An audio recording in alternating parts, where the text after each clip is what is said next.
जब पूरी दुनिया वीर के बारे में बातें कर रही थी, तब वह पहले ही चुपचाप शांति भवन के बाहर प्रकट हो चुका था। शांति महल के विशाल कक्ष में वातावरण कुछ उदास था। कृष्णदेव और सिया दोनों एक दूसरे के सामने बैठे थे। दोनों के चेहरे पर उदासी छाई हुई थी। मुझे विश्वास नहीं है कि वीर मर गया है। सिया अचानक खड़ी हो गई। यह अप्रत्याशित खबर उसके लिए बड़ा झटका थी। जी एयर, संदेश में तो कहा गया था कि भाई वीर लापता है, उसमें यह नहीं कहा गया कि वह मर गया है। इसलिए चिंता मत करो, मैं बाद में खुद कौल परिवार के पास जाऊंगा और सच्चाई पता करूंगा। कृष्णदेव ने कहा। उसे पता था कि उसकी साधारण रूप से उदास अपनाई हुई बेटी पहले ही उसके सौतेले भाई पर मोहित हो चुकी है। टूटी आत्मा की खाई की खबर उसके लिए कृष्णदेव के लिए भी झटका थी और वह इसे एक बार में स्वीकार नहीं कर पा रहा था। वीर ने उसकी जान बचाई थी और वीर के प्रति उसके भाईचारे के भाव बहुत गहरे थे, लेकिन वह टूटी आत्मा की खाई है। वह नीच वहां बिना किसी कारण क्यों गया था? सिया ने गुस्से में पैर पटका। हालांकि वह यह विश्वास नहीं करना चाहती थी कि वीर मर गया है, लेकिन टूटी आत्मा की खाई जैसी जगह के बारे में सोचते ही उसके मन में बुरे विचार आने लगे। इसके अलावा कौल परिवार के 3 विशेषज्ञ जो प्राणमूल क्षेत्र के 8वें स्तर के थे, वे सभी मर चुके थे। ओह, यह सब मेरी गलती है। कृष्णदेव ने लंबी सांस ली। अगर वीर मर गया तो वह जीवन भर खुद को दोषी मानता रहेगा और कभी खुद को माफ नहीं कर पाएगा। अगर उसने वीर को यह नहीं बताया होता कि झुग्गे कुनफेंग के पास पृथ्वी प्राणदूत है, तो वीर अपनी जान पर खेलकर वहां नहीं जाता और इस विपत्ति में नहीं फंसता। भाई कृष्णदेव, तुम खुद को क्यों दोष दे रहे हो? क्या तुम अपने भाई की क्षमताओं पर इतना भरोसा नहीं रखते? तभी एक परिचित आवाज अचानक गूंजी। कृष्णदेव और सिया दोनों कांप गए और ऊपर देखा तो एक सफेद कपड़ों वाला युवक हाथ पीछे बांधे कक्ष की ओर बढ़ता हुआ दिखाई दिया। उस युवक के चेहरे पर चमकती हुई धूप जैसी मुस्कान थी। वह और कोई नहीं बल्कि वीर था। भाई वीर! कृष्णदेव और सिया आंखें फाड़े मुंह खोले खड़े रह गए, जैसे उन्होंने भूत देख लिया हो। उनकी आंखों में अविश्वास भरा हुआ था। क्या मेरे चेहरे पर फूल लगे हैं? मुझे इस तरह देखकर मुझे शर्मिंदगी हो रही है। वीर ने मजाक किया। हाँ, अच्छा भाई। कृष्णदेव जोर से हंसा, एक कदम आगे बढ़ा और वीर के पास आ गया। उसने वीर को जोरदार आलिंगन दे दिया, पूरी तरह अपनी पहचान और चमत्कारी औषधि स्वामी की छवि को नजरअंदाज करते हुए। बाद में सिया की आंखें थोड़ी लाल हो गईं और वह वास्तव में खुशी के आंसू रोने लगी। बड़े दुख से बड़ी खुशी में बदलाव शब्दों से परे था। तुम हमेशा इतना नाटकीय बना देते हो कि लोगों को डराकर मार ही डालोगे, सिया ने गुस्सा दिखाते हुए चिढ़कर कहा। बहन लेंग, यह बहुत अन्याय है। तुम्हें डराने वाला कौल परिवार था, मैं नहीं। मैंने कभी नहीं कहा कि मैं टूटी आत्मा की खाई में गिर गया, वीर ने लाचारी से कहा। उसे उम्मीद नहीं थी कि कौल परिवार ने ऐसी खबर जारी की होगी, लेकिन अपनी बुद्धि से वह कौल परिवार के इरादे को तुरंत समझ गया। भाई आखिर हुआ क्या था? क्या यह नहीं कहा गया था कि एक राक्षस ने प्राणमूल क्षेत्र के 8वें स्तर के 3 विशेषज्ञों को मार डाला? कृष्णदेव ने उत्सुकता से पूछा और सिया भी देखने लगी। अब वीर यहाँ पूरी तरह स्वस्थ खड़ा था तो स्पष्ट था कि वह टूटी आत्मा की खाई में नहीं गया था। इस मामले में कुछ गड़बड़ जरूर थी और यह कौल परिवार ने जितना सरल बताया था उतना सरल नहीं था। झुग्गे कुनफेंग और बाकी दोनों वास्तव में राक्षसों द्वारा मारे गए थे, लेकिन वे टूटी आत्मा की खाई से निकले राक्षस नहीं थे। वे राक्षस थे जो मैंने 100 आत्माओं के क्षेत्र से निकाले थे। वीर ने बोलते हुए अपनी ज्ञानकुन अंगूठी से अत्यंत शक्तिशाली प्राण निकाला और वह एक झलक में गायब हो गया। हड्डी राक्षस उसका रहस्य था, लेकिन वह कृष्णदेव और सिया को जानने से नहीं डरता था। वे दोनों वे लोग थे जिन पर वीर सबसे ज्यादा भरोसा करता था। अचानक आए उस भयानक राक्षसी प्राण को महसूस करके कृष्णदेव और सिया दोनों कांप गए। मेरे पास विशेष तरीके हैं जिनसे मैं 100 आत्माओं के क्षेत्र में प्राणमूल क्षेत्र के चरम स्तर के हड्डी राक्षस को वश में कर सकता हूं और उसे मेरे लिए काम करने पर मजबूर कर सकता हूं। झुग्गे कुनफेंग के तीनों को मैंने ही मारा था। उस समय हम जहां थे वह टूटी आत्मा की खाई थी, इसलिए कौल परिवार ने स्वाभाविक रूप से सोचा कि टूटी आत्मा की खाई से निकला राक्षस ने उन तीनों को मार डाला। मेरे बारे में मैं बिना किसी निशान के गायब हो गया और सबने सोचा कि मैं टूटी आत्मा की खाई में गिर गया। वीर ने समझाया। समझ गया। कृष्णदेव को अचानक समझ आया, लेकिन दोनों ही वीर को आश्चर्य भरी नजरों से देख रहे थे। उन्हें पता नहीं था कि इस लड़के ने किस तरीके से प्राणमूल क्षेत्र के चरम स्तर के बड़े राक्षस को वश में किया। अगर उन्होंने खुद अपनी आंखों से न देखा होता तो कोई भी विश्वास नहीं करता। इस अजीब प्राणी के लिए वास्तव में कुछ भी असंभव नहीं है। क्या अजीब प्राणी है? सिया निरुत्तर थी। अजीब प्राणी शब्द के अलावा उसे वीर के लिए कोई दूसरा शब्द नहीं सूझा। भाई, तो क्या तुम पृथ्वी प्राण दूध प्राप्त कर चुके हो? कृष्णदेव ने पूछा, क्योंकि केवल वही जानता था कि वीर ने अपनी जान पर खेलकर अकेले कौल परिवार क्यों गया था। उसका उद्देश्य पृथ्वी प्राण दूध था। निश्चित रूप से भाई कृष्णदेव, मुझे तुम्हारी मदद से औषधि बनाने की जरूरत है। मुझे मूल चोट ठीक करने के लिए मूल स्तर की 9 चक्र मूल देव औषधि बनानी है। वीर ने अचानक गंभीरता से कहा। यह शांति भवन आने का उसका मुख्य उद्देश्य था। चोट? कैसी चोट? तुम घायल हो? मूल चोट की बात सुनकर सिया तुरंत चिंतित हो गई। बहन लेंग, चिंता मत करो, यह पुरानी चोट है और हमने पहले ही इसका समाधान ढूंढ लिया है। वीर मुस्कुराया। उसे पता था कि सिया उसकी चिंता कर रही है और उसके मन में गर्माहट महसूस हुई। जी एयर, तुम पहले बाहर जाओ, मुझे भाई के साथ औषधि निर्माण पर चर्चा करनी है, कृष्णदेव ने कहा। उसे पता था कि 9 चक्र मूल देव औषधि वीर के लिए कितनी महत्वपूर्ण है, इसलिए वह देरी नहीं कर सकता था। अच्छा, सिया को बात की महत्वपूर्णता पता थी, इसलिए वह कक्ष से बाहर चली गई और दरवाजा बंद कर दिया। भाई कृष्णदेव, सभी जड़ी बूटियां तैयार हैं। वीर ने हाथ हिलाते ही 9 चक्र मूल देव औषधि बनाने के लिए जरूरी 81 प्रकार की जड़ी बूटियां दिखा दी। अब केवल औषधि बनाने की बारी थी। वीर के तरीकों के अनुसार मूल स्तर की औषधि बनाने के लिए कम से कम प्राण मूल क्षेत्र के 5वें या 6ठे स्तर तक पहुंचना जरूरी था। अपनी वर्तमान अभ्यास स्थिति में उसके लिए मूल स्तर की औषधि बनाना असंभव था, लेकिन वह इंतजार नहीं कर सकता था, इसीलिए उसे कृष्णदेव की मदद पर ही भरोसा करना था। इसके अलावा कृष्णदेव वह व्यक्ति था जिस पर वह भरोसा करता था। भाई 9 चक्र मूल देव औषधि बनाना काफी कठिन है, यहां तक कि मैं तुम्हारा बड़ा भाई भी मूल स्तर तक बनाने का विश्वास नहीं रखता, कृष्णदेव ने सच बताया।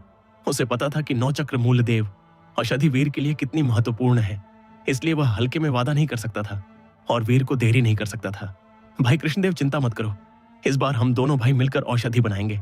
मैं प्रक्रिया नियंत्रित करूंगा, तुम्हें बस अपनी आत्मा शक्ति मुझे देनी है।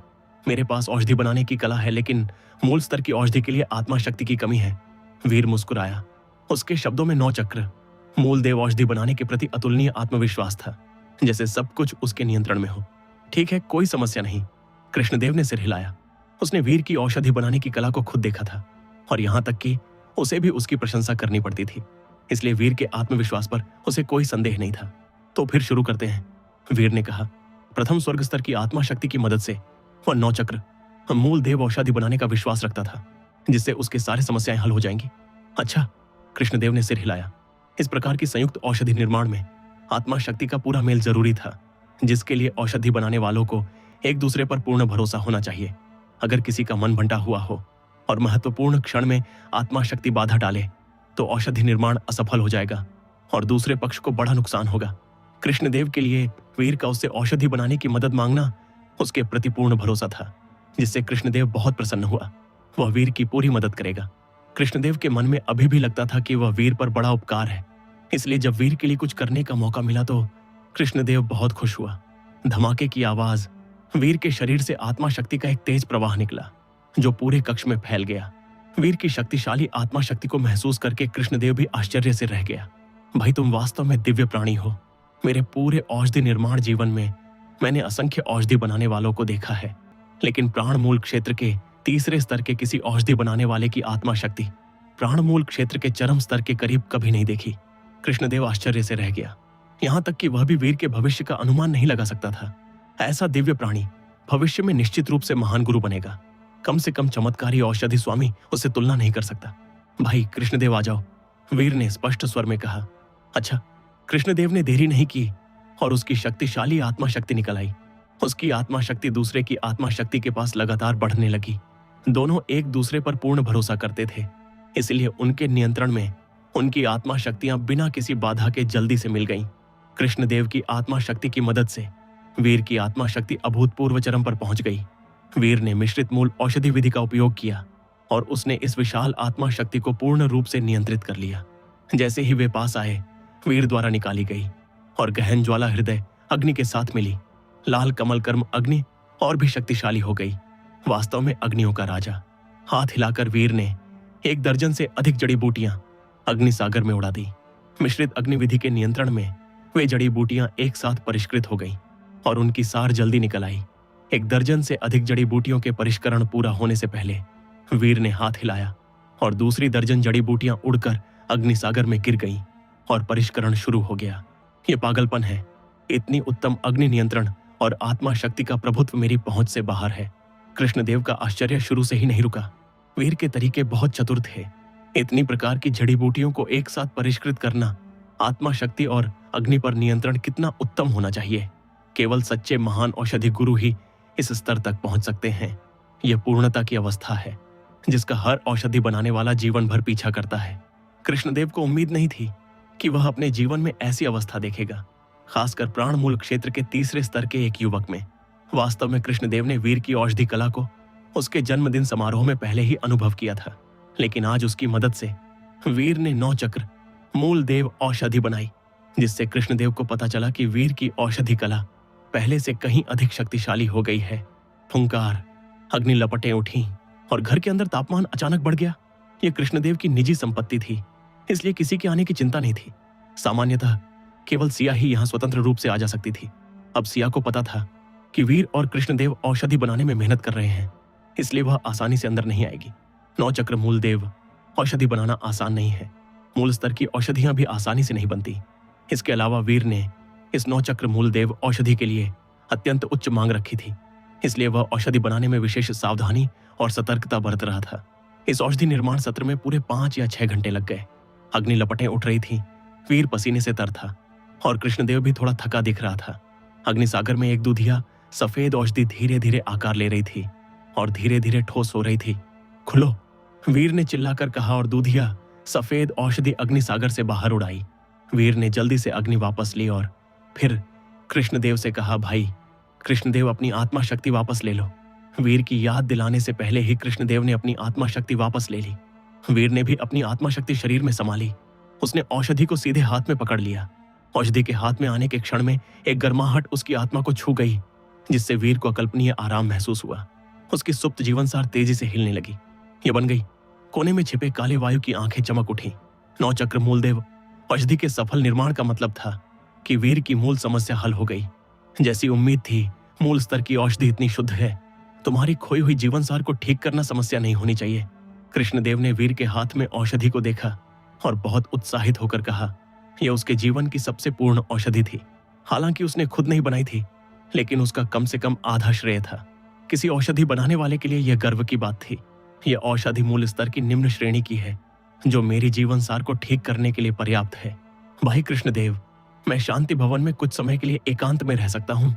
क्या तुम मुझे एक शांत जगह ढूंढ सकते हो? वीर ने कहा। वह 9 चक्र मूलदेव औषधि को परिष्कृत करके चोट ठीक करने और जीवन सार बहाल करने जा रहा था। वीर के अनुमान के अनुसार यह एकांत कम से कम 10 दिन का होगा। एकांत पूरा करने के बाद उसे वशिष्ठ परिवार में वापस जाकर 8 नाड़ी महाप्रतियोगिता में भाग लेना चाहिए। वीर के लिए एकांत करने की सबसे अच्छी जगह शांति भवन थी। यह सबसे सुरक्षित जगह थी और पूरे श्यांशुआन प्रांत में कोई भी वहां समस्या पैदा करने की हिम्मत नहीं कर सकता था। ठीक है, तुम यहाँ एकांत कर सकते हो और किसी तरह की बाधा नहीं होगी, कृष्णदेव ने कहा। वह बहुत उदार था और अगर वह कर सकता था तो वीर की मांग कभी अस्वीकार नहीं करता। इसके अलावा शांति भवन इतना बड़ा था कि वीर को शांत अभ्यास के लिए एकांत जगह देना बहुत आसान था। इसके बाद कृष्णदेव सीधे कमरे से बाहर चला गया और अपनी निजी संपत्ति वीर को सौंप दी। वीर ने समय बर्बाद नहीं किया और जल्दी से खुद को सर्वोत्तम स्थिति में समायोजित किया। 9 चक्र मूलदेव औषधि परिष्कृत करने की तैयारी में वीर आसन पर सीधा बैठ गया और हाथ में रखी मणि जैसी 9 चक्र मूलदेव औषधि को देखा। यह कहना झूठ होगा कि वह उत्साहित नहीं था। कृष्णदेव प्रांत छोड़ने का उसका मुख्य उद्देश्य जीवन बहाल करने वाली चीज ढूंढना था। आखिरकार हालांकि उसके पास 3 साल का जीवन था, लेकिन वह पूरे 3 साल खोजते नहीं बिता सकता था। यह समझना चाहिए कि जितना देर से बहाली होगी उतना कठिन होगा।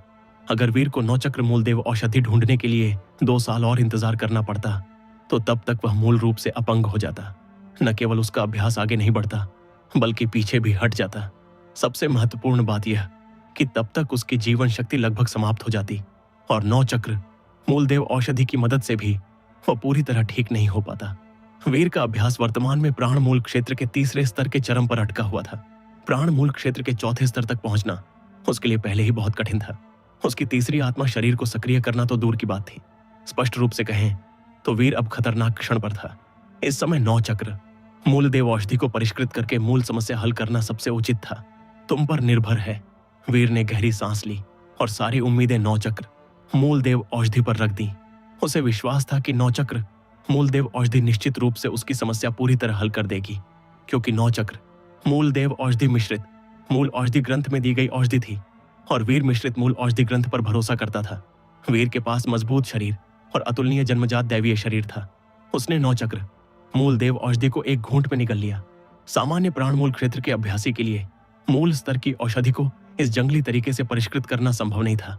आखिरकार मूल स्तर की औषधि में औषधि शक्ति और ऊर्जा बहुत अधिक होती है और उपयोगकर्ता औषधि से आने वाली ऊर्जा के प्रभाव को सहन नहीं कर पाता।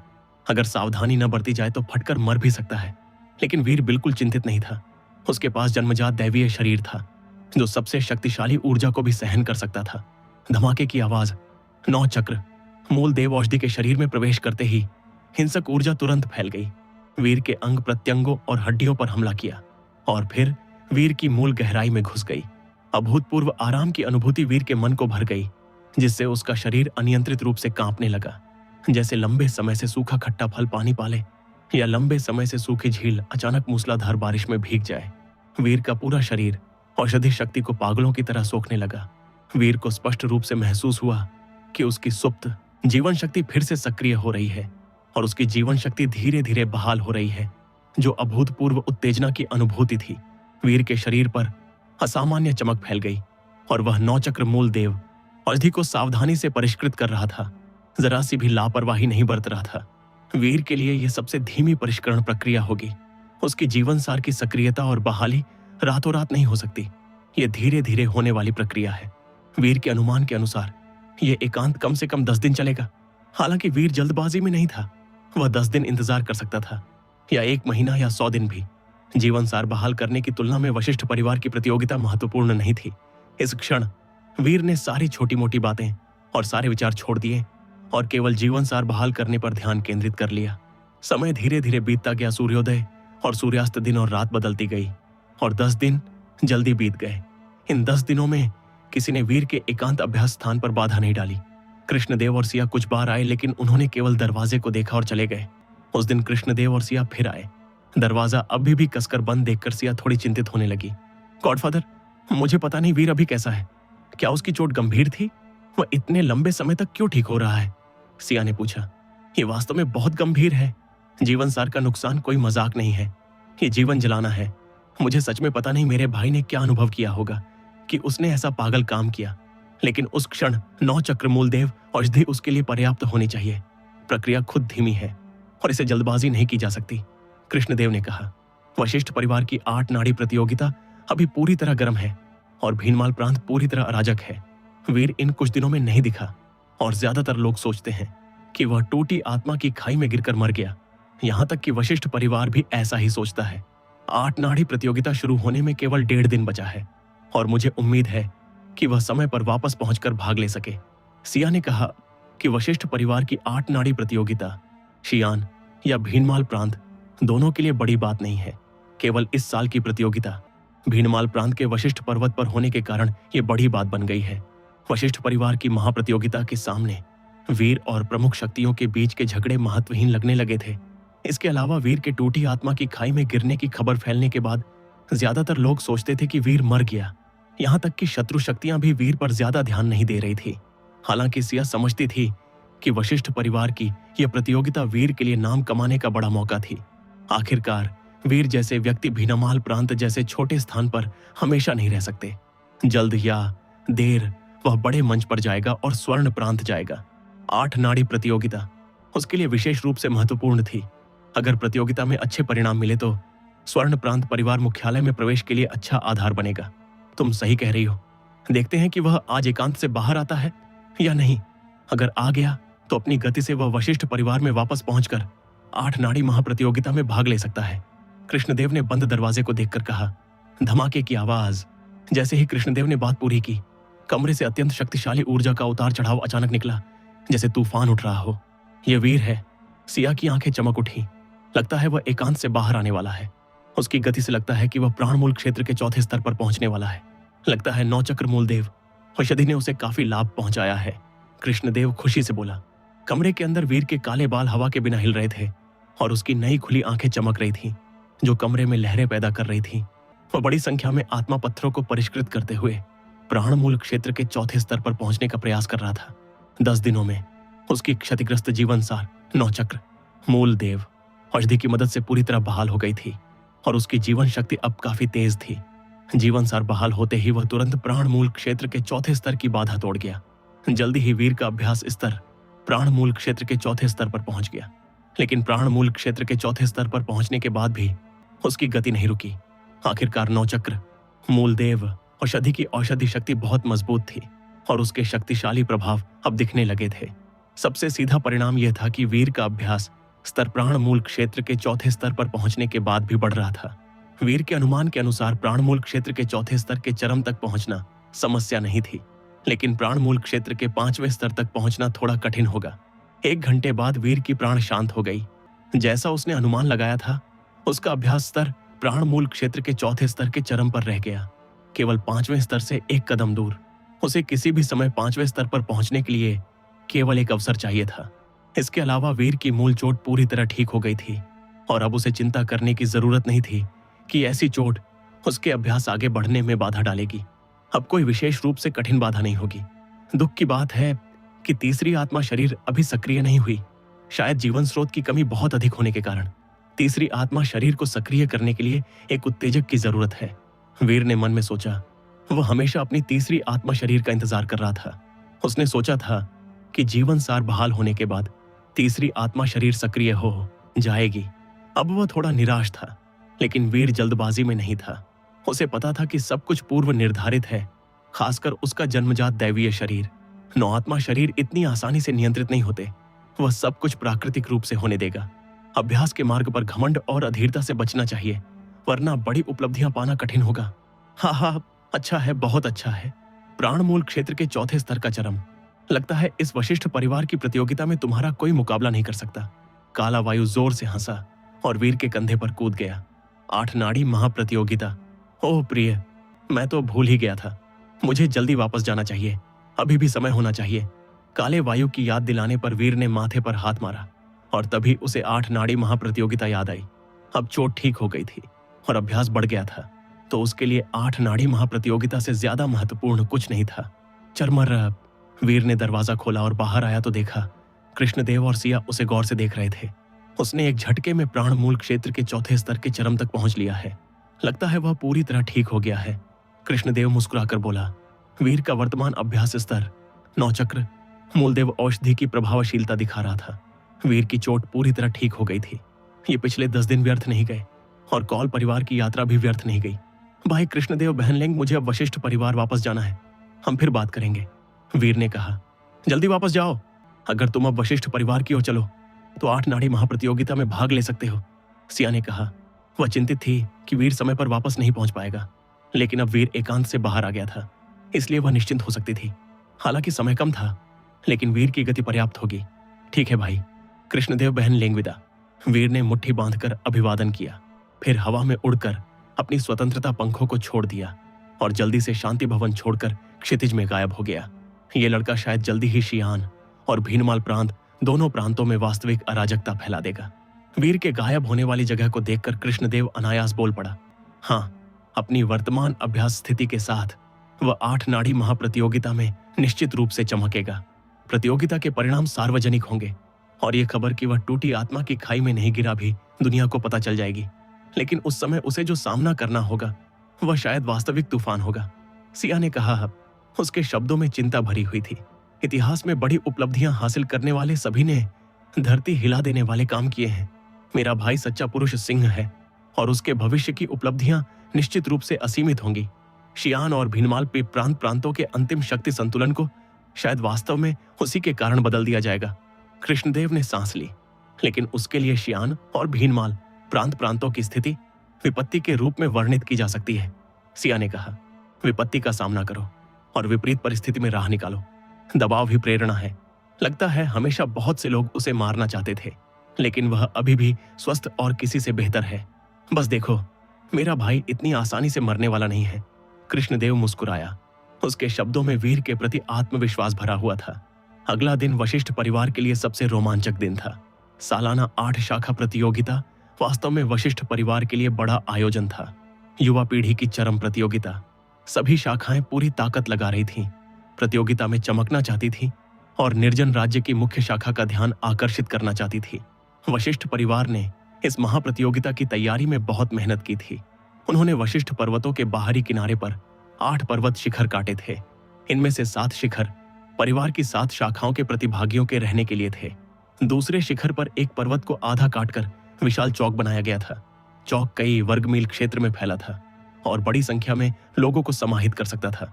कम से कम इस 8 नाड़ी महाप्रतियोगिता के लिए यह स्थान पर्याप्त था। रात के अंधेरे में भी वशिष्ठ पर्वत पूरी तरह रोशन था। पूरा वशिष्ठ पर्वत श्रृंखला लद्दीन जैसी चमक रही थी। 8 नाड़ी महाप्रतियोगिता सुबह होने के बाद शुरू होगी। इस समय सब कुछ तैयार था और विशाल चौक पर लोग 8 शिविरों में बंटे हुए थे। आगे एक ऊंचा मंच बनाया गया था जिस पर 9 शानदार कुर्सियां रखी गई थीं, जो 8 प्रमुख शाखाओं के नेताओं के लिए थीं। दूसरी कुर्सी निर्जन राज्य की मुख्य शाखा के विशेषज्ञों के लिए आरक्षित थी। शायद कोई और वहां बैठने की हिम्मत नहीं कर सकता था। वशिष्ठ परिवार की 8 प्रमुख शाखाएं हैं। मेजबान भीनमाल प्रांत शाखा के अलावा अन्य 7 शाखाओं के भी काफी प्रतिभाशाली शिष्य प्रतियोगिता में भाग ले रहे थे। हर शाखा में लगभग 1000 लोग थे। निश्चित रूप से प्रतियोगिता में भाग लेने वाले बहुत कम थे। कई परिवार उन्हें दृष्टि बढ़ाने के लिए लाए थे। भीनमाल प्रांत शाखा के सबसे ज्यादा लोग थे। बाहरी शिखर उनसे भरे हुए थे। अंदरूनी क्षेत्र में प्रवेश नहीं कर पाने के कारण उन्होंने बाहरी क्षेत्र से देखने का फैसला किया।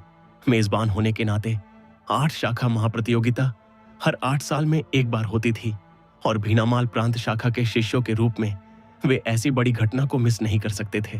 भीनामाल प्रांत शाखा में रूही बेचैन थी। उसकी नजर बार बार दूर के आकाश की ओर जा रही थी और वह अनायास बड़बड़ा रही थी। वह शैतान लड़का अभी तक वापस क्यों नहीं आया? बगल में खड़े आर्यवीर भी बेचैन थे। उन्होंने रूही की आस्तीन खींची और आवाज भेजी, मिस, क्या ये लड़का वापस आएगा या नहीं? प्रतियोगिता सुबह शुरू होगी। पहली प्रतियोगिता औषधि निर्माण प्रतियोगिता है, जो शुरुआत को रोमांचक बनाने के लिए है। अगर ये लड़का वापस नहीं आया तो हमारी इज्जत चली जाएगी। कोई भी जतिन का मुकाबला नहीं कर सकता। आर्यवीर इतने बेचैन थे कि सिर खुजला रहे थे। उन्होंने केवल आर्यवीर को बताया था कि वीर टूटी आत्मा की खाई में नहीं गिरा, ताकि वह चिंतित न हो। यह बात फैलाई नहीं गई थी। आखिरकार परिवार में बहुत से लोग थे और वे बहुत बोलते थे। अगर फैल गई तो वीर के लिए अच्छा नहीं होगा। वह निश्चित रूप से वापस आएगा, रूही ने अटल संकल्प से कहा। लेकिन वास्तव में वह भी अंदर से बेचैन थी। उसे पता नहीं था कि वीर क्या कर रहा है या कहाँ है। अगर वह वास्तव में वापस नहीं आ पाया तो औषधि निर्माण प्रतियोगिता की चमक पूरी तरह जालौर प्रांत के औषधि प्रतिभाशाली जतिन द्वारा छीन ली जाएगी। आर्यवीर लगातार आहें भर रहे थे, अभी भी बेचैन थे। अपनी तीखी नजर से वे कैसे नहीं देख सकते थे कि रूही वास्तव में खुद को समझा रही थी और उसे वीर के अंतिम क्षण में वापस आने पर कोई विश्वास नहीं था। समय धीरे धीरे बीतता गया और सुबह हो गई। पूर्व दिशा से प्रकाश निकला और वशिष्ठ पर्वत पर चमका तो गहरी और गूंजती ड्रम की आवाज पूरे पर्वत पर गूंजी। धम धम धम आवाज लगातार और बहुत लयबद्ध थी। यह युद्ध ड्रम की आवाज थी, भारी और शक्तिशाली। हर ड्रम की धमक लोगों के मन को प्रेरित कर रही थी और प्रतियोगिता में भाग लेने वाले कई प्रतिभाशाली शिष्य युद्ध ड्रम की प्रेरणा से अपना प्राण और लड़ने का जोश छोड़ने लगे। युद्ध ड्रम की आवाज के साथ 8 अत्यंत शक्तिशाली आकृतियां एक साथ उड़ी और लगभग एक ही समय में उनके सामने बने ऊंचे मंच पर उतर गईं। इन 8 में से हर एक से अत्यंत शक्तिशाली प्राण निकल रही थी और असंख्य नजरें उन पर आदर और गहरी प्रशंसा से देख रही थी। वे सभी प्रथम स्वर्ग क्षेत्र के विशेषज्ञ थे और उनमें सबसे मजबूत वास्तव में प्रथम स्वर्ग क्षेत्र के 4थे स्तर तक पहुंच गया था। 8 परिवार प्रमुख थे, 2 प्रथम स्वर्ग के 4थे स्तर, एक तीसरे स्तर, एक दूसरे स्तर और बाकी 4 पहले स्तर के। क्योंकि शाखाएं अलग अलग प्रांतों में स्थित हैं, इसलिए 8 शाखाओं की शक्ति अलग अलग है। लेकिन सालाना 8 शाखा महाप्रतियोगिता सबसे निष्पक्ष प्रतियोगिता है।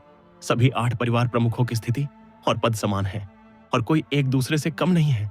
8 परिवार प्रमुखों ने पहले ही शिष्टाचार पूर्ण कर लिया था, इसलिए अब 8 परिवार महाप्रतियोगिता शुरू होने पर उन्हें फिर से अभिवादन करने की जरूरत नहीं थी। उन्होंने बस एक दूसरे को देखा, अपनी जगह ढूंढ ली और उनके बगल में खड़े हो गए। निश्चित रूप से वे खड़े थे और अभी नहीं बैठे थे, क्योंकि बीच वाली कुर्सी अभी खाली थी। उस व्यक्ति के आने से पहले 8 परिवार प्रमुख भी बैठने की हिम्मत नहीं कर सकते थे। मेजबान होने के नाते जयवीर की अभ्यास स्थिति 8 में उल्लेखनीय नहीं थी, लेकिन फिर भी उसे बीच में रखा गया था। यह परिवार प्रमुख का सम्मान था, क्योंकि हर परिवार प्रमुख इस पद पर हर 8 साल में एक बार ही बैठ सकता था। निर्जन राज्य मुख्यालय के वरिष्ठ विश्वाधीर का सम्मान पूर्वक स्वागत है, जो प्रतियोगिता की अध्यक्षता करेंगे। जयवीर ने जोर से पुकारा। जयवीर की बात खत्म होते ही दूर के एक पर्वत शिखर से अत्यंत भयानक प्राण आकाश की ओर उठी। अगले क्षण एक अत्यंत मजबूत बूढ़ा उड़कर आया और ऊंचे मंच पर खड़ा हो गया। बूढ़ा लगभग 50 साल का दिख रहा था। 8 फुट लंबा काला वस्त्र पहने सफेद बाल हवा में उड़ रहे थे। उसके चेहरे पर प्रभुत्व भरा भाव था। जैसे ही वह प्रकट हुआ, सबको अभूतपूर्व दबाव महसूस हुआ। इस दबाव के नीचे सांस लेना भी कठिन हो गया। ये अद्भुत है, बिल्कुल अद्भुत है। वह बूढ़ा और कोई नहीं बल्कि निर्जन राज्य मुख्य शाखा से आए वरिष्ठ विश्वाधीर थे। वे इस 8 नाड़ी महाप्रतियोगिता के मेजबान भी थे और प्रतियोगिता के अंतिम परिणाम घोषित करने वाले महत्वपूर्ण व्यक्ति भी थे। सबसे महत्वपूर्ण बात, विश्वाधीर की अभ्यास स्थिति भयानक प्रथम स्वर्ग क्षेत्र के 6ठे स्तर के चरम तक पहुंच गई थी और 7वें स्तर से केवल 1 कदम दूर थे। ऐसे विशेषज्ञ लगभग केवल निर्जन राज्य में ही पाए जाते हैं।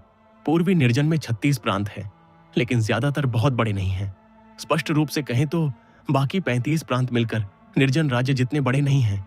10 प्रमुख शक्तियां पूर्वी निर्जन को नियंत्रित करती हैं और उन 35 प्रांतों में सबसे शक्तिशाली भी प्रथम स्वर्ग क्षेत्र के 6ठे स्तर का विशेषज्ञ नहीं पा सकता। यहां तक कि कोई स्वतंत्र अभ्यासी इस स्तर तक पहुंच जाए तो भी सामान्य प्रांत में नहीं रहेगा। वह निश्चित रूप से निर्जन राज्य जाएगा।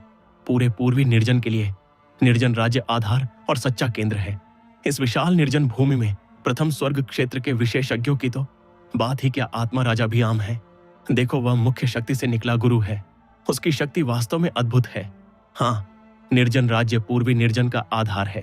ये विशाल क्षेत्र है जहां 10 प्रमुख शक्तियां इकट्ठी हैं और असंख्य छोटी बड़ी शक्तियां हैं। काश हम कब निर्जन राज्य में अभ्यास करने जा पाएंगे। वह आध्यात्मिक अभ्यास का सच्चा बड़ा मंच है। अभी इतना ज्यादा मत सोचो। अभ्यास में धैर्य और एक कदम बढ़ना जरूरी है। हमारी वर्तमान शक्ति से हम निर्जन राज्य में सिर्फ छोटे कीड़े होंगे जिन्हें कोई भी आसानी से नियंत्रित कर लेगा। मुख्य बात, अपनी शक्ति बढ़ाने में मेहनत करना है। जब हम काफी मजबूत हो जाएंगे तो निर्जन राज्य में हमारा स्थान होगा। विश्वाधीर जैसे गुरु के प्रकट होने से कई लोगों के मन में निर्जन राज्य की चाहत जाग गई। पूर्वी निर्जन का सबसे बड़ा स्थान होने के नाते ये सभी आध्यात्मिक अभ्यासियों का जीवन भर का लक्ष्य है और कोई भी पूर्वी निर्जन में अभ्यास करने नहीं जाना चाहता। वरिष्ठ 8 परिवार प्रमुखों ने विश्वाधीर को एक साथ झुककर अभिवादन किया। परिवार प्रमुख होने के बावजूद वे विश्वाधीर के सामने जरा सी भी लापरवाही नहीं कर सकते थे। अच्छा, समय हो गया है, हम शुरू कर सकते हैं। विश्वाधीर ने सिर हिलाया, बोला, फिर बीच में चलकर बैठ गए। शांत और संयत दिख रहे थे। 8 परिवार प्रमुख एक के बाद एक बैठ गए। जयवीर विश्वाधीर के बगल में बैठे। मेजबान होने के नाते उन्हें कई बातें समझानी थी जिनमें विश्वाधीर रुचि रखते थे। वरिष्ठ आर्यवीर। जयवीर ने आर्यवीर की जगह पुकारा और आर्यवीर तुरंत उड़कर खुले स्थान के केंद्र में पहुंच गए। वरिष्ठ आर्यवीर, हम शुरू कर सकते हैं, जयवीर ने कहा। क्योंकि पहली प्रतियोगिता औषधि निर्माण प्रतियोगिता थी, इसलिए इसे स्वाभाविक रूप से मेजबान द्वारा अध्यक्षता करनी थी। भीनमाल प्रांत शाखा के मुख्य औषधि बनाने वाले के रूप में आर्यवीर स्वाभाविक रूप से नेतृत्व करने वाले थे। अब मैं घोषणा करता हूं कि औषधि निर्माण प्रतियोगिता आधिकारिक रूप से शुरू हो गई है। सभी औषधि निर्माण प्रतियोगिता में भाग लेने वाले शिष्य आगे आएं, आर्यवीर ने जोर से कहा। उनकी बात खत्म होते ही विभिन्न दिशाओं से दर्जनों आकृतियां सामने आईं। हर शाखा ने कम से कम 3-4 लोगों को भेजा था। 8 नाड़ी महाप्रतियोगिता प्रतिभाशाली शिष्यों के लिए अत्यंत महत्वपूर्ण क्षण है। थोड़ी सी भी क्षमता रखने वाला आगे बढ़कर अपनी क्षमता दिखाना चाहता है और प्रतिभा दिखाने का मौका मिस नहीं करना चाहता। अगर मुख्य शाखा के किसी वरिष्ठ का ध्यान आकर्षित हो जाए तो वे एक झटके में ऊपर पहुंच जाएंगे। इसके अलावा न तो औषधि निर्माण प्रतियोगिता और न ही युद्ध प्रतियोगिता सिर्फ पहले स्थान का चयन करती है। 8 नाड़ी महाप्रतियोगिता के नियमों के अनुसार शीर्ष 10 प्रतिभागियों को उदार पुरस्कार मिलते हैं, जो शिष्यों को और अधिक मेहनत करने और पूरी ताकत लगाने के लिए प्रेरित करता है। भीनमाल प्रांत शाखा के 3 शिष्य भी आगे आए, जिनका नेतृत्व संजय कर रहा था। इन दर्जनों प्रतिभाशाली औषधि बनाने वालों में सबसे आकर्षक जालौर प्रांत का जतिन था। उसे औषधि पागल के नाम से जाना जाता था, क्योंकि उसकी औषधि प्रतिभा और कौशल व्यापक रूप से मान्य थे। मैंने सुना है कि जालौर प्रांत में जतिन नाम का एक पागल औषधि प्रेमी प्रकट हुआ है। क्या मैं पूछ सकता हूँ वह कौन है? विश्वाधीर ने पूछा। उनकी नजर चौक में खड़े दर्जनों शिष्यों पर घूम रही थी। स्पष्ट रूप से औषधि प्रतिभाशालियों में रुचि दिखा रहे थे। ये वास्तव में सामान्य था। आखिरकार औषधि बनाने वाले का पेशा प्राण स्वर्ग महाद्वीप में बहुत प्रतिष्ठित और उच्च स्तर का है। यहाँ तक कि वशिष्ठ परिवार की मुख्य शाखा भी अपने अधीन औषधि प्रतिभाशालियों को बहुत महत्व देती है। विश्वाधीर द्वारा जतिन के बारे में पूछने पर जालौर प्रांत परिवार प्रमुख का चेहरा तुरंत खुशी से चमक उठा। फिर उन्होंने सामने जतिन को पुकारा। जतिन आगे आकर वरिष्ठ विश्वाधीर को अभिवादन करो। यह सुनकर जतिन जल्दी से आगे बढ़ा और विश्वाधीर को गहरा झुककर अभिवादन किया। शिष्य जतिन वरिष्ठ विश्वाधीर को अभिवादन करता है। जतिन वास्तव में असाधारण था। हर इशारे में चमकदार तेज था। न केवल उसकी औषधि कला उत्तम थी, जो युवा पीढ़ी में मुश्किल से मिलती थी, बल्कि उसका अभ्यास भी प्राण मूल क्षेत्र के तीसरे स्तर के चरम तक पहुंच गया था। इतनी छोटी उम्र में ऐसी उपलब्धियां खुद में बड़ी संपत्ति थीं। इस क्षण जतिन मुख्य शाखा के वरिष्ठ विश्वाधीर द्वारा देखा जा रहा था और उसके चेहरे पर आश्चर्य का भाव और मजबूत हो गया। अन्य शाखाओं के औषधि शिष्यों के चेहरों पर ईर्ष्या, जलन और घृणा के भाव थे। निश्चित रूप से जितनी ईर्ष्या वे करते थे, उतना ही वे उसकी औषधि कला को मानते थे। आखिरकार मौजूद कई औषधि शिष्य पहले जतिन से हार चुके थे। हाँ, वह वास्तव में युवा प्रतिभा है। हालांकि मैंने यह भी सुना है कि जतिन एक बार भीनमाल प्रांत शाखा के वीर नामक युवक से औषधि में हार गया था। मैंने यह भी सुना कि यह वीर 100 आत्माओं के क्षेत्र में प्रसिद्ध हुआ और शियान और भीनमाल प्रांतों में अराजकता फैला दी। मैं उसमें काफी रुचि रखता हूँ। वह आज की 8 नाड़ी महाप्रतियोगिता में क्यों नहीं दिखा? विश्वाधीर ने पहले जतिन की प्रशंसा की और फिर वीर का नाम लेना नहीं भूले, मुख्य रूप से इसलिए क्योंकि वीर की हालिया प्रसिद्धि बहुत अधिक थी और यहाँ तक कि मुख्य शाखा के वरिष्ठ को भी उसकी खबर मिली थी। वीर का नाम लेते ही जतिन के चेहरे पर तीव्र लड़ने का जोश चमक उठा। इस बार वह 8 नाड़ी प्रतियोगिता में पिछले हार का बदला लेने आया था और उसका सबसे महत्वपूर्ण लक्ष्य वीर था। लेकिन भीनमाल प्रांत पहुंचने पर उसे टूटी आत्मा की खाई की घटना की खबर मिली। अब 8 नाड़ी प्रतियोगिता शुरू हो गई थी, फिर भी वीर का कोई निशान नहीं था, जिससे जतिन थोड़ा निराश हो गया। जयवीर का चेहरा बेहद बदसूरत हो गया। उन्हें वीर के लिए बहुत अफसोस था। अगर वीर अब यहाँ खड़ा होता तो उसका हारा हुआ प्रतिद्वंद्वी जतिन को चमक चुराने का मौका कैसे मिलता। लगता है वरिष्ठ विश्वाधीर को पता नहीं है कि भीनमाल प्रांत शाखा ने वास्तव में एक असाधारण प्रतिभा पैदा की है, जिसने एक बार जतिन को औषधि में हराया था।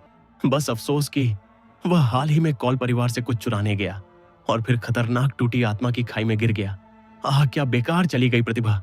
जालौर प्रांत परिवार प्रमुख ने दिखावटी अफसोस जताया। वीर का टूटी आत्मा की खाई में गिरना या नहीं गिरना केवल कौल परिवार की एक तरफा कहानी है। शायद वह जल्दी वापस आ जाए। जयवीर ने गुस्से से कहा, हे भाई विश्वाधीर, खुद को धोखा मत दो। अगर वह टूटी आत्मा की खाई में नहीं गिरा होता तो 8 नाड़ी प्रतियोगिता जैसे महत्वपूर्ण दिन पर वीर वापस क्यों नहीं आता?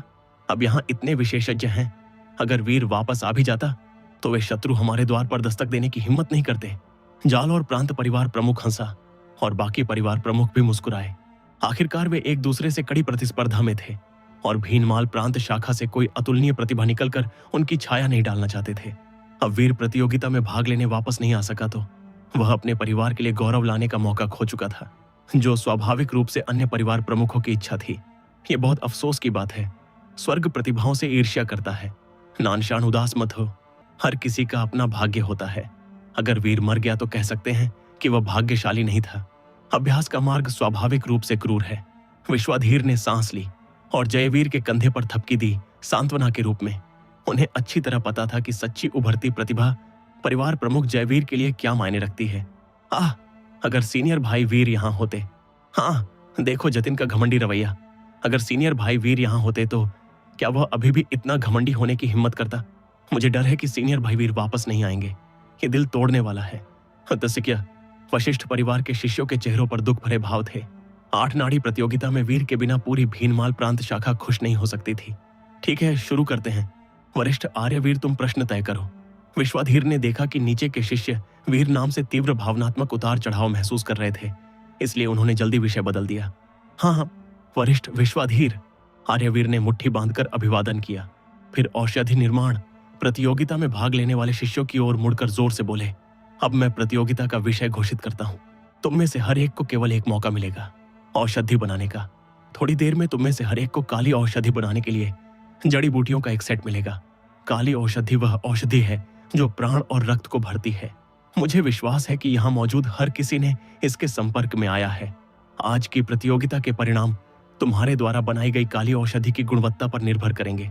निश्चित रूप से गुणवत्ता के अलावा समय का भी मुद्दा है। यह औषधि निर्माण प्रतियोगिता कुल 3 घंटे चलेगी, अर्थात तुम्हें 3 घंटे के अंदर औषधि सफलतापूर्वक बनानी होगी।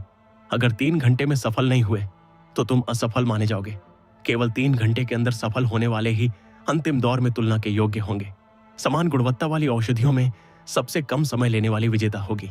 मुझे विश्वास है कि तुम सब इन नियमों को समझ गए हो बिना मुझे समझाए। आर्यवीर ने प्रतियोगिता के बुनियादी नियम घोषित किए। मौजूद सभी शिष्यों ने सिर हिलाया, जो दर्शाता था कि उन्हें नियमों पर कोई आपत्ति नहीं थी। आखिरकार नियम सबसे निष्पक्ष थे। समान औषधियों का उपयोग करने से कोई बड़ा अंतर नहीं आएगा। जड़ी बूटियां लाओ। आर्यवीर ने चौक के किनारे वाले लोगों को पुकारा और तुरंत दर्जनों शिष्य आए। प्रत्येक के हाथ में काली औषधि बनाने की जड़ी बूटियां थीं, जिन्हें उन्होंने हर प्रतिभागी शिष्य के सामने रख दिया। प्रतियोगिता शुरू हो। 3 घंटे अब से शुरू, आर्यवीर ने जोर से कहा। उनका मूड बहुत खराब था, इसलिए उनका चेहरा भी थोड़ा बदसूरत था। आज की औषधि निर्माण प्रतियोगिता में सबसे महत्वपूर्ण व्यक्ति गायब था। अगर वीर प्रकट होता तो आर्यवीर शायद कान तक मुस्कुरा रहे होते। धमाके की आवाज। आर्यवीर की बात खत्म होते ही कुछ लोग औषधि बनाने लगे। अग्नि और आत्मा शक्ति तुरंत पूरे चौक को भर गई, जिससे अभूतपूर्व भव्य दृश्य बन गया। आसपास शांत होने लगा, क्योंकि हजारों लोग दर्जनों औषधि बनाने वालों पर ध्यान केंद्रित कर चुके थे। उनके लिए इन प्रतिभाशाली औषधि बनाने वालों की औषधि कला देख पाना दुर्लभ और सौभाग्य की बात थी। जतिन, तुमने अभी तक शुरू क्यों नहीं किया?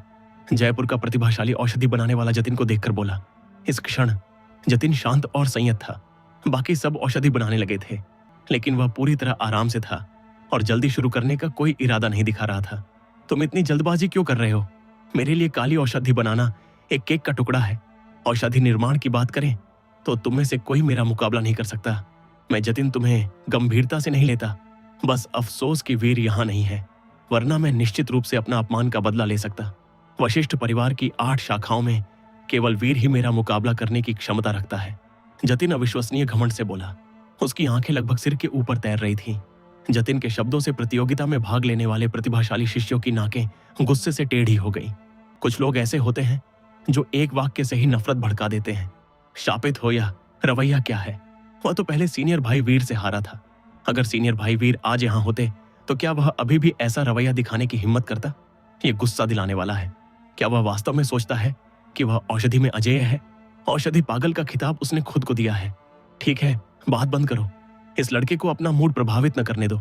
अब औषधि बनाने का समय है। तुम्हें एकाग्र रहना चाहिए और विचलित नहीं होना चाहिए, वरना असफल होना आसान है। वही मिस पजरर। लोगों ने घमंडी जतिन को नजरअंदाज किया और अपनी स्थिति समायोजित करके औषधि बनाने लगे। आखिरकार वे सभी औषधि बनाने वाले थे और उन्हें सबसे अच्छी तरह पता था कि औषधि बनाते समय वह हुंकार। पूरे चौक में चकाचौंध अग्नियां भर गईं। रंग बिरंगे और विचित्र पशु आकार की अग्नियां आंखों को चौंधिया रही थीं। प्रतियोगिता में भाग लेने वाला हर औषधि बनाने वाला अपनी शाखा का प्रमुख व्यक्ति था और प्रत्येक के पास अनोखी कला थी। स्पष्ट रूप से कहें तो 3 घंटे उनके लिए बहुत उदार थे।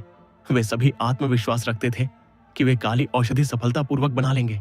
असंख्य नजरें उन पर जमी हुई थी और वे उनकी तरल और कुशल औषधि तकनीकों पर आश्चर्य कर रहे थे। जैसी उम्मीद थी, प्रतिभाशाली औषधि बनाने वाले ये लोग भविष्य में असाधारण काम करेंगे और अगर वे वशिष्ठ परिवार छोड़ भी दें तो भी अच्छा जीवन जी सकेंगे। सही कहा, औषधि बनाने वाले बहुत दुर्लभ होते हैं और जहां जाते हैं सम्मान पाते हैं। इसे नकारा नहीं जा सकता। अफसोस कि मैं अग्नि आत्मा शरीर नहीं हूं, इसलिए इस जीवन में औषधि बनाने वाला कभी नहीं बन सकता। भाई, तुम जो कह रहे हो वह वास्तव में शर्मनाक है। मैं अग्नि आत्मा शरीर हूं, फिर भी मुझे औषधि बनाने वाला बनना तय है।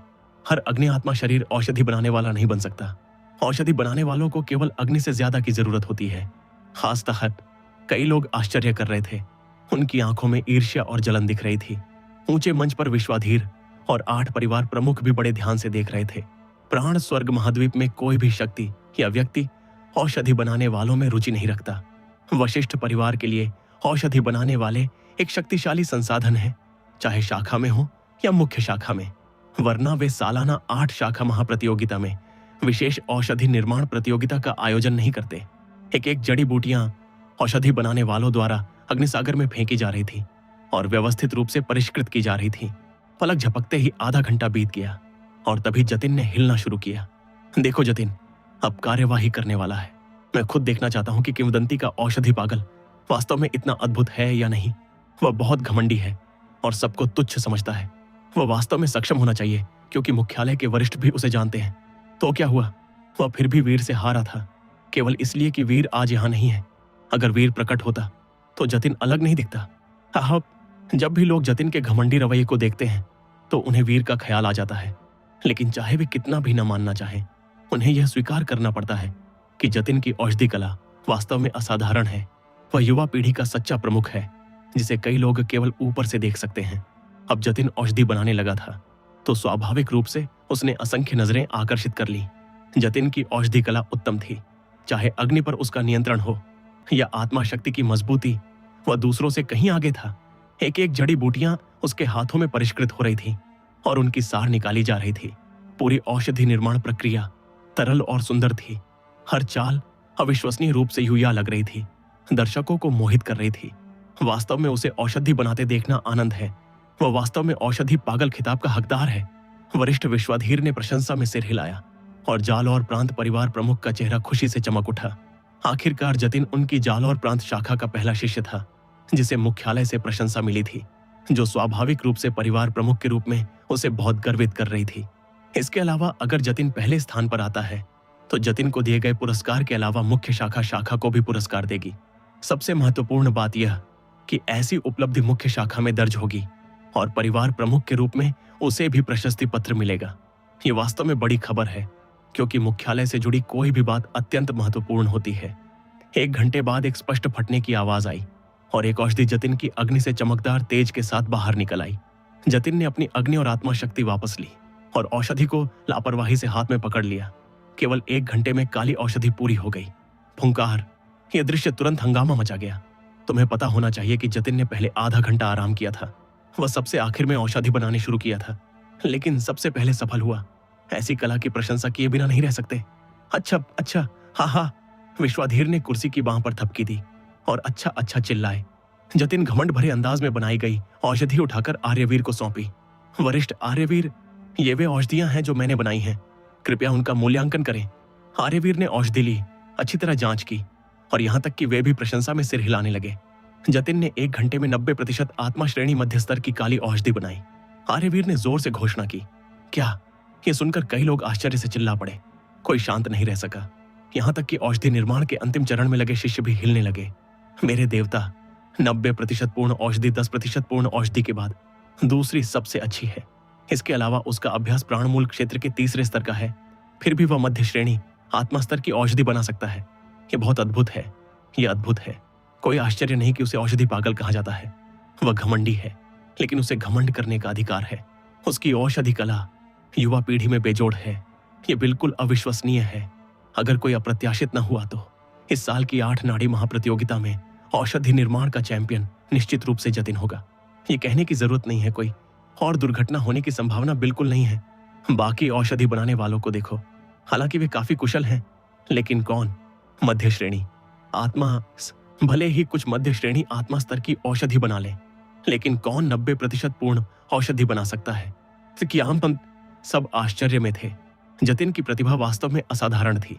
उसकी 90% औषधियां मध्य श्रेणी आत्मा स्तर की थी।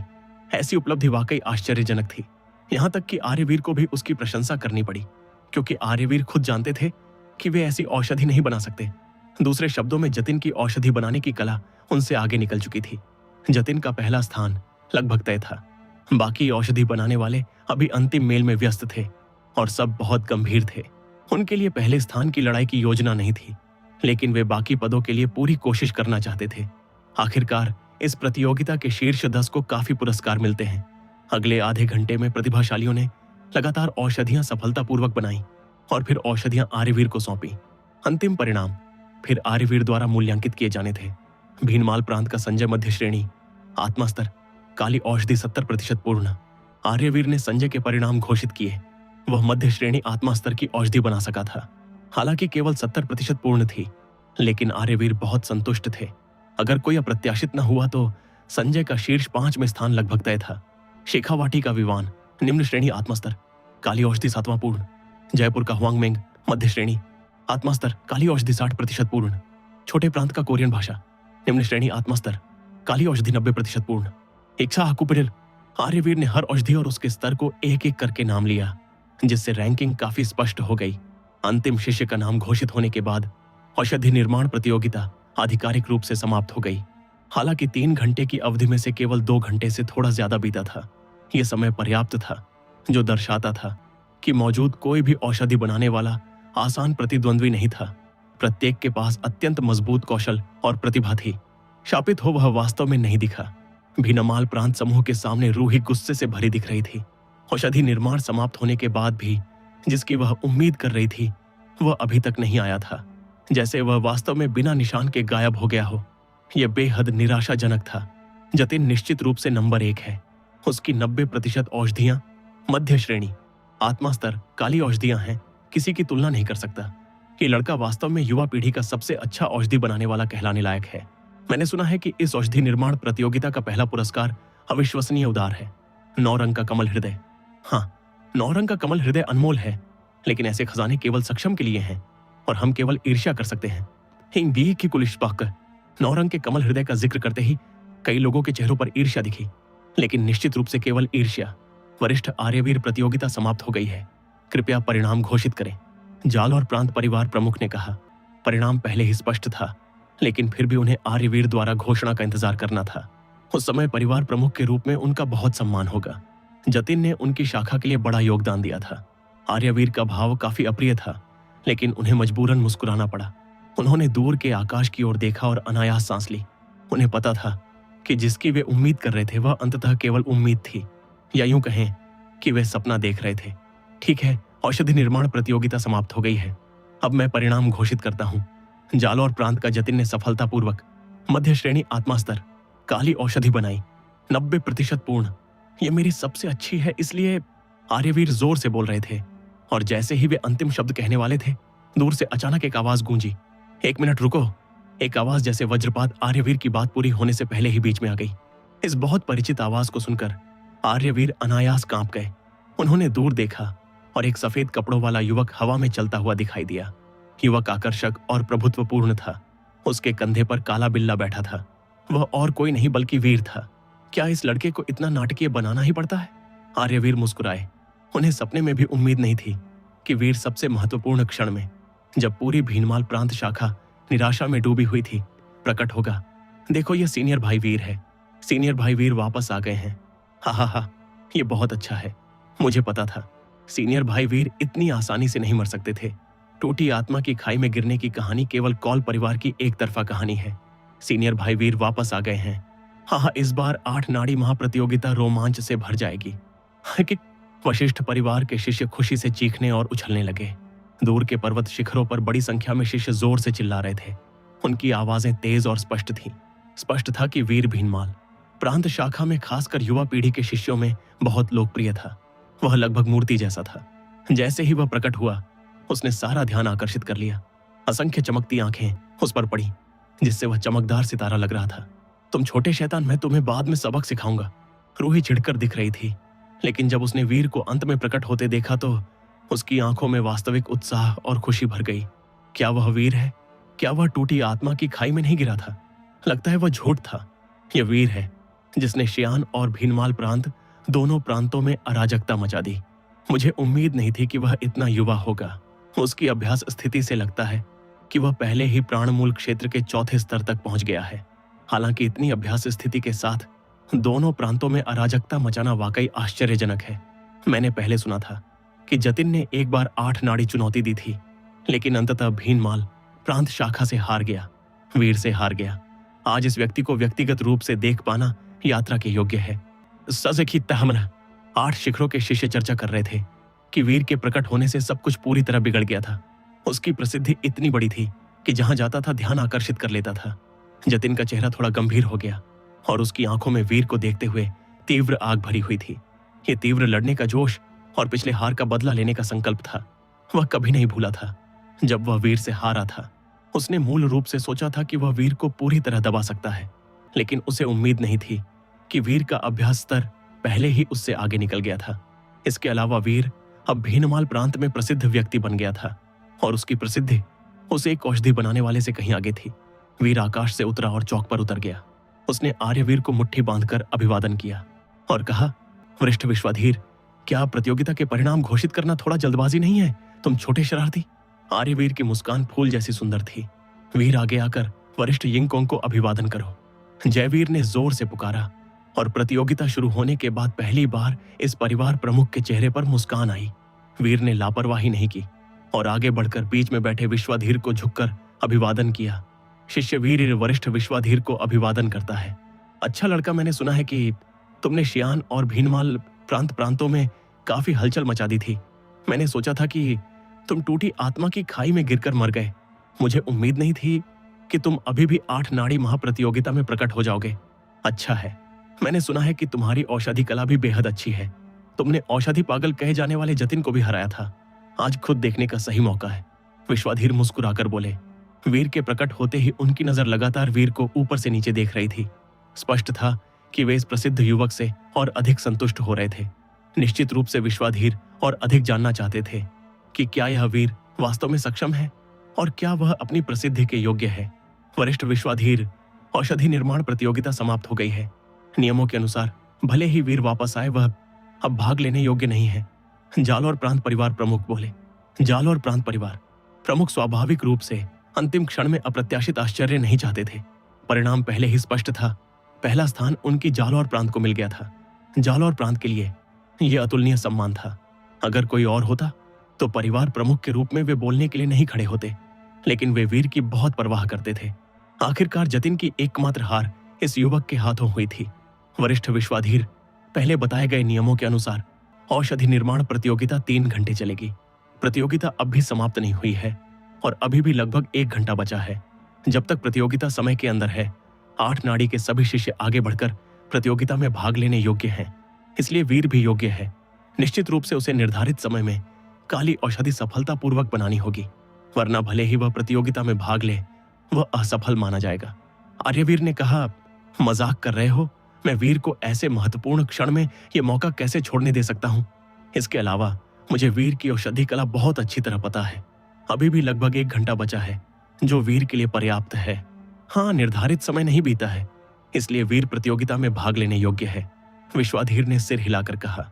जालौर प्रांत परिवार प्रमुख का चेहरा गंभीर हो गया, लेकिन चूंकि विश्वाधीर पहले ही बोल चुके थे, इसलिए वे और कुछ नहीं कह सकते थे।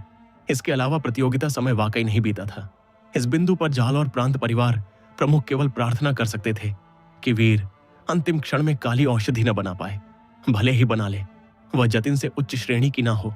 आखिरकार जतिन की औषधि पहले ही 90% पूर्ण थी और 10% पूर्ण औषधियां जो उच्च श्रेणी की हैं बहुत दुर्लभ हैं और इतनी आसानी से नहीं बनती।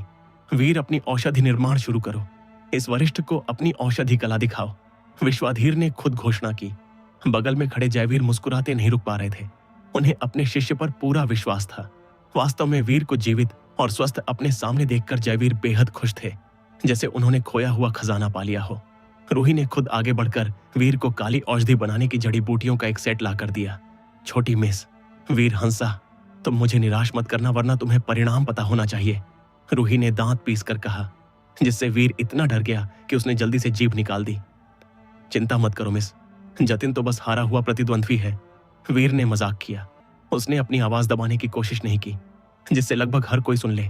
जतिन सहित वीर, बहुत घमंडी मत बनो।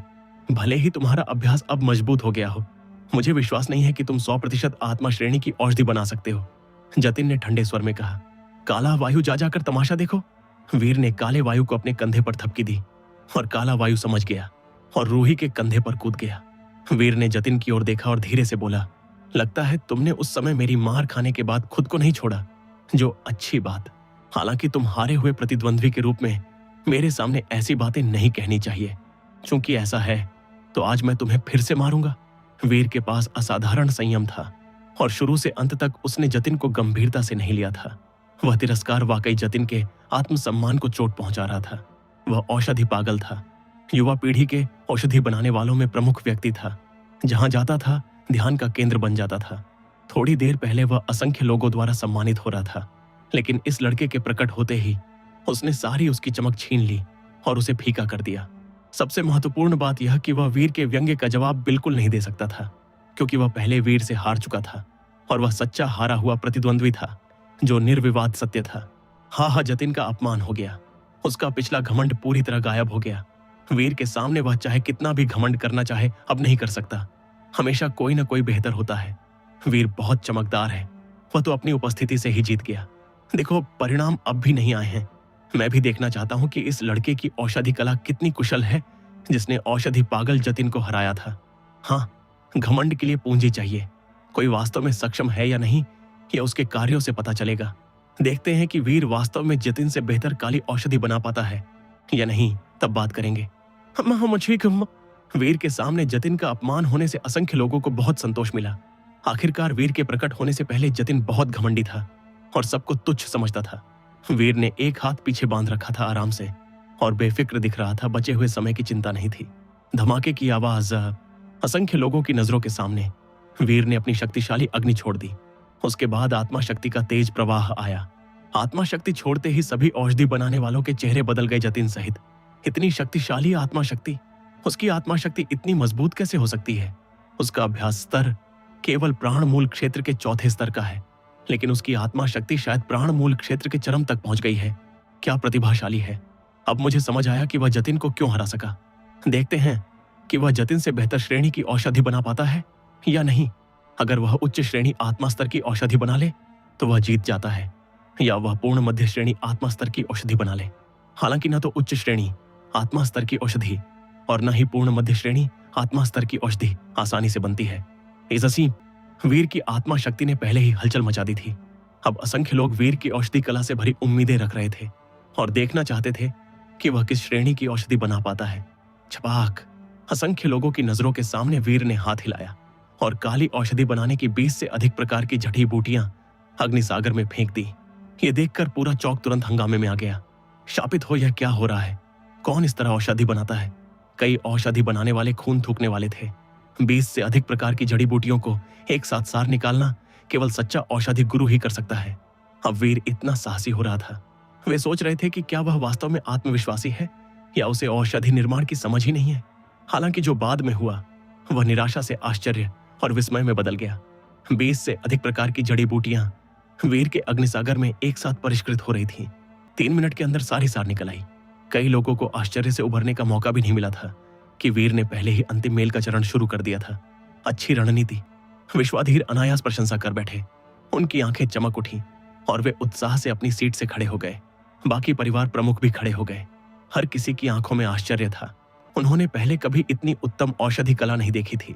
वीर को औषधि बनाते देखना वाकई आंखें खोल देने वाला अनुभव था और यह खुद में एक आनंद था।